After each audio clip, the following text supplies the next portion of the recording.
అందరికీ సాయం. నా పేరు హన్సిని. నేను చెప్పబోయేది భీష్ముడి గురించి.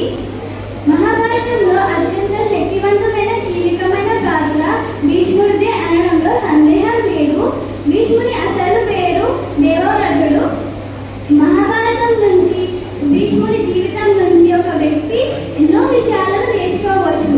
పురాణాల ప్రకారం మహావిష్ణువు ఇంద్రుడికి సహాయకులుగా ఉండే అష్టవసువులు అంటే శక్తివంతమైన దేవతలు. వీరు బ్రహ్మ ప్రజాపతి పుత్రులు. వీరు ప్రకృతి తత్వాలకు ప్రతీకలు. ఈ అష్టవసులు వశిష్ఠుని కారణంగా భూమిపై జన్మించారు. గంగాదేవికి జన్మించి మరణించి మళ్ళా దేవలోకం చేరుకున్నారు. కానీ అందులోని అష్టవసులో ఒకరైన ప్రభాసుడు మాత్రం ఆ 7 వసువుల ఆయుష్ను పోసుకొని గంగాదేవికి దేవవ్రతునిగా జన్మించాడు. చంద్రునికి గంగాదేవికి పుట్టిన బిడ్డనే దేవవ్రతుడు. అతను కారణ జన్ముడు. దేవవ్రతుడు పరశురాముడి దగ్గర విద్యాభ్యాసం చేశాడు. తర్వాత గంగాదేవి దేవవ్రతుని తన తండ్రి గారైన చంద్రుని దగ్గర విడిచి వెళ్ళింది. దేవవ్రతుడు తన తండ్రికి అతను బ్రహ్మచారిగా ఉంటానని, హస్తినాపురి రాజ్యానికి బానిసగా ఉంటానని శపథం చేశాడు. దీనినే భీష్మ శపథం అంటారు. అప్పటి నుంచి దేవవ్రతుడు భీష్ముడిగా ప్రసిద్ధి పొందాడు. అలాగే అతని తండ్రి చంద్రుడు అతనికి ఇష్టామరణం అనే వరాన్ని కూడా లభించింది. ఇష్టామరణం అంటే తను ఎప్పుడు కోరుకుంటే అప్పుడు చనిపోతాడు. ఆ తర్వాతి కాలంలో పాండవులు కౌరవులకు మధ్య కురుక్షేత్ర యుద్ధం జరిగింది.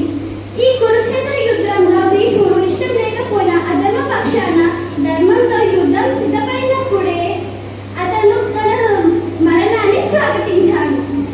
కాశ్యపుత్రిక అయిన అంబ తర్వాతి జన్మలో శిఖండిగా జన్మించింది.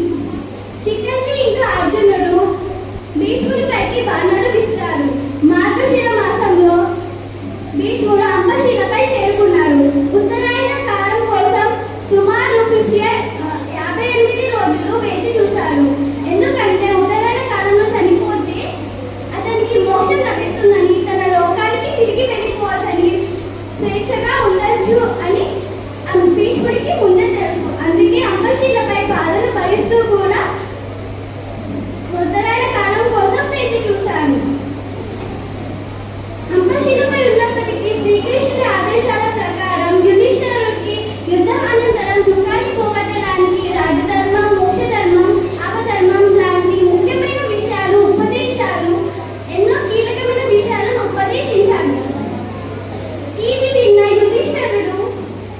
యుధిష్ఠిరుడు అపరాధ భావం, పశ్చాత్తాపం నుంచి విముక్తి పొందాడు. దీనినే, ఈ ఉపదేశాన్ని భీష్మ నీతి అంటారు. భీష్ముడు ఉత్తరాయణ కాలంలో మార్గమాసంలో శుక్లపక్షంలో ఏకాదశి రోజున తుది శ్వాస విడిచారు. ధన్యవాదాలు. చాలా చక్కగా వివరించారు.